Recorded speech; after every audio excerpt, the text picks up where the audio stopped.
जब आप किसी नए गंतव्य की यात्रा करते हैं तो आप ऐसा होटल चुनते हैं जो आपकी रुचि के सभी मुख्य क्षेत्रों के निकट हो।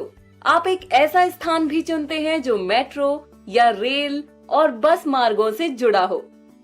इन संपर्कों के बिना शहर के चारों ओर यात्रा करना बेहद कठिन हो जाता है। इसी तरह आपके शरीर में हृदय का स्थान और शरीर के हर इंच के साथ उसका संपर्क एक अभिन्न भूमिका निभाता है।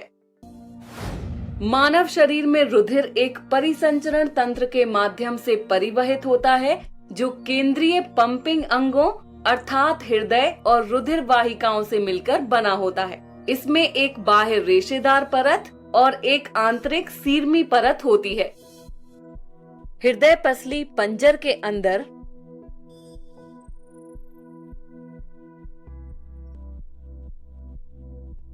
और फेफड़ों के बीच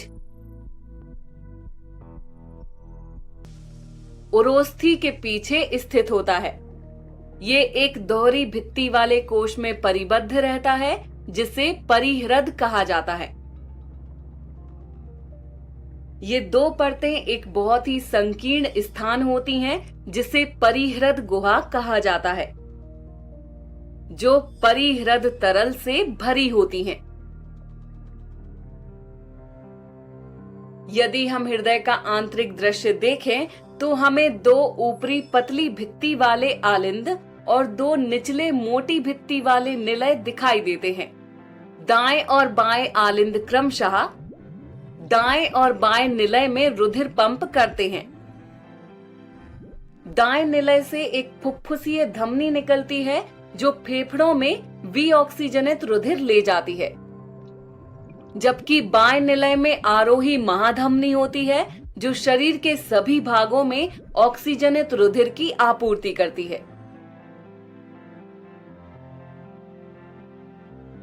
दो आलिंद को अंतरालिंदी पट द्वारा अलग किया जाता है और निलय को अंतरनिलयी पट द्वारा अलग किया जाता है। हृदय के कक्षों में कई कपाट उपस्थित होते हैं। दायां आलिंदी निलयी कपाट दाएं आलिंद और दाएं निलय के बीच स्थित होता है। इसे त्रिवलनी कपाट कहा जाता है क्योंकि इसमें 3 फ्लैप होते हैं।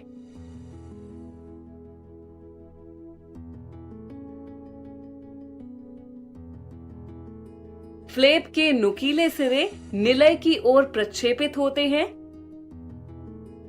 ये निलय की भित्ति से पेशी के माध्यम से जुड़े होते हैं, जैसे कि रज्जू, जिन्हें कंडरा रज्जू कहा जाता है।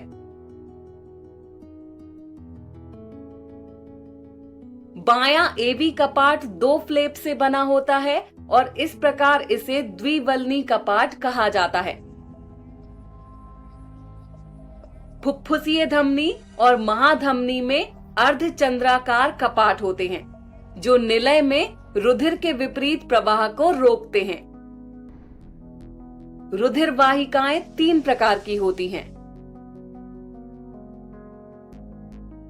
धमनियां जो मोटी भित्ति वाली होती हैं, शिराएं जो पतली भित्ति वाली होती हैं और केशिकाएं।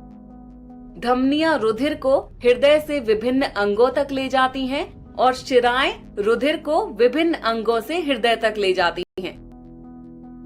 केशिकाएं धमनियों और शिराओं के अंतिम सिरे पर स्थित रुधिर वाहिकाएं होती हैं। ये केशिकाएं बेहद पतली भित्ति वाली और सक्रिय होती हैं और इनके माध्यम से गैसों का आदान प्रदान और अपशिष्ट और पोषक तत्वों का आदान प्रदान होता है। आइए सारांश देखें।